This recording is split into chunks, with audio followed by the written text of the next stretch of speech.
নমস্কাৰ এই মুহূৰ্তত দিবলৈছো ৰাতিপুৱাৰ কেইবাটাও বিগ ব্ৰেকিং নিউজ। আজি হৈছে 18 জুলাই। গোটেই অসম তথা ভাৰতৰ বিভিন্ন প্ৰান্তৰ পৰা যুগুতোৱা হৈছে কেইবাটাও গুৰুত্বপূৰ্ণ খবৰ।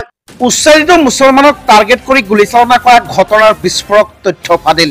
হয়, এটা বহুতে জৰুৰী খবৰ মুছলমানসকলৰ।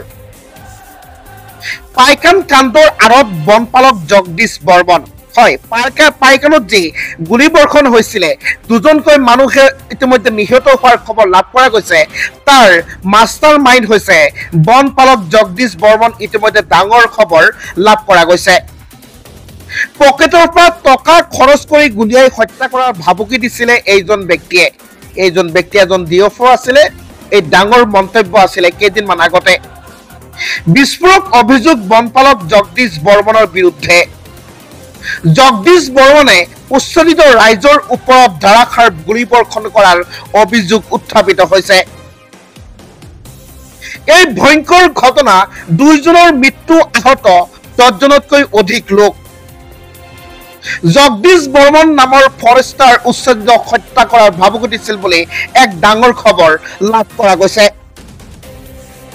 মই মোৰ পকেটৰ টকা খৰচ কৰি হলেও তোমালোকক গুলীয়াই হত্যা কৰিম। ফৰেষ্টাৰ জগদীশ বৰ্মনৰ ভাবুকিৰ কথা জিলা প্ৰশাসনক জনাইছিল। জগদীশ বৰ্মনৰ নেতৃত্বত আখুডুবি উচ্চাৰিত জনতাক গুলীয়াই আৰক্ষীয়ে। চাকৱাৰৰ মৃত্যু হোৱাৰ লগতে আঘাতপ্ৰাপ্ত 10 জনতকৈ অধিক উচ্চাৰিত। চৰকাৰে শীতলী শাসন চলাই বাছি আমাৰ মুছলমান সম্প্ৰদায়ক অত্যাচাৰ কৰিছে। গোৱালপাৰা জিলা প্ৰশাসনে জগদীশ বৰ্মনক জিলা প্ৰশাসনে কণ্ট্ৰল কৰিব নোৱাৰিলে। জগদীশ বৰ্মনক অতি সোনকালে গ্ৰেপ্তাৰ কৰাৰ দাবী জনাইছে AIUDFৰ নেতাৰ। উচ্চাৰিত মুছলমানক টাৰ্গেট কৰি গুলীচালনা কৰা ঘটনাৰ বিস্ফোৰক তথ্য ইতিমধ্যেই ফাদিল হৈছে। ৰাজ্যবাসী সাৱধান। ছচিয়েল মিডিয়াত ঘৃণাসূচক উচতনিমূলক মন্তব্য নকৰিব, অন্যথা যাব লাগিব জেললৈ। এটা জৰুৰী খবৰ ৰাজ্যৰ লাখ লাখ জনসাধাৰণলৈ। আপুনিও যদি ফেচবুক, ইনষ্টাগ্ৰাম, হোৱাটছআপ ব্যৱহাৰ কৰে, আজিৰ এই ভিডিঅ'টো আপোনাৰ কাৰণে বহুতে গুৰুত্বপূৰ্ণ। গতিকে এই ভিডিঅ'টো আপোনাৰ পৰিয়ালৰ মাজত এবাৰ শ্বেয়াৰ নিশ্চয় কৰিব।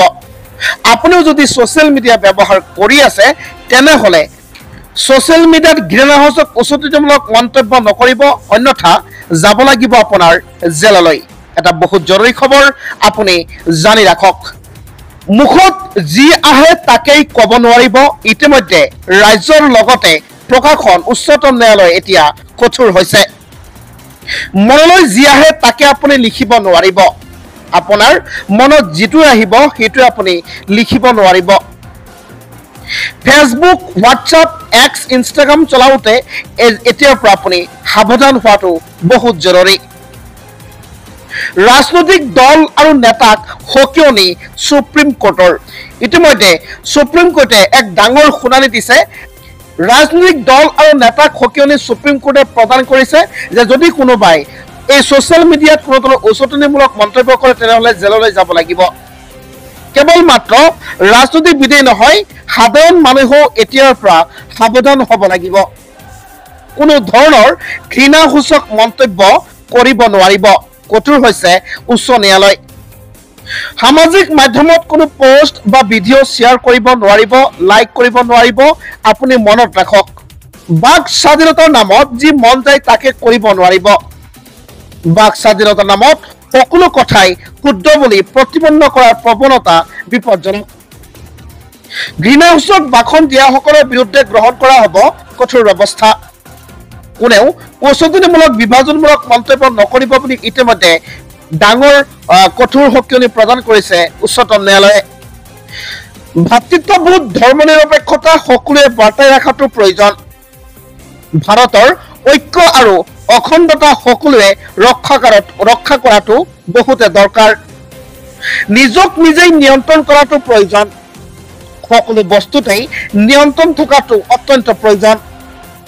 বাক স্বাধীনতা কোনেও খৰ্ব কৰিব নোৱাৰে, কিন্তু তাক বেয়া ব্যৱহাৰ কোনেও কৰিব নোৱাৰে। হয়, আপুনিও যদি ছচিয়েল মিডিয়া নাইবা এক্স, হোৱাটছআপ, ফেচবুক, ইনষ্টাগ্ৰাম ব্যৱহাৰ কৰি আছে, আজি আপুনি সাৱধান হোৱাৰ সময় আহিলে। আপুনি যিকোনো পৰিস্থিতিত আপুনি কোনো ধৰণৰ এনেকুৱা ধৰণৰ মন্তব্য কৰিব নোৱাৰিব। যদি কৰে, যিকোনো মুহূৰ্তত আপুনি বিপদত পৰিব।